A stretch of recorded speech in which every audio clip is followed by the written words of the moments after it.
ஆமா, பட் நமக்குள்ள டேஸ்ட் ஒத்து வரணுமே. ம்? நீங்க ஸ்மோக் பண்ணுவீங்களா? தம்மு தம்மு. சச்சா, பொண்ணுங்க போய் எப்படி தம்மலாம் அடிக்க முடியும்? பாத்தீங்களா, எனக்கு ஸ்மோக் பண்ற பொண்ணுங்களை தான் பிடிக்கும். தம்மு அடிச்சதே இல்லைன்னு சொல்ல முடியாது. கேர்ள்ஸ் பார்ட்டி, நியூ இயர் அப்பெல்லாம் அடிச்சிருக்கேன்.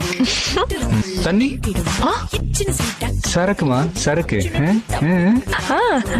Red wine good for heart. ஒரு தடவை வோட்கா கூட ட்ரை பண்ணிருக்கேன். பாத்தீங்களா, எனக்கு தண்ணி அடிக்கிற பொண்ணுங்களை கண்டாலே பிடிக்காது. நீங்க வேணும்னே மாத்தி மாத்தி சொல்றீங்க. நீங்க என்ன லவ் பண்றீங்க? உங்களுக்காக கல்யாணத்துல நேரா சாப்பிட கூட இல்ல. இப்பவே வேணாலும் கல்யாணம் பண்ணிக்கிறேன். நான் சும்மா சொன்னேன்.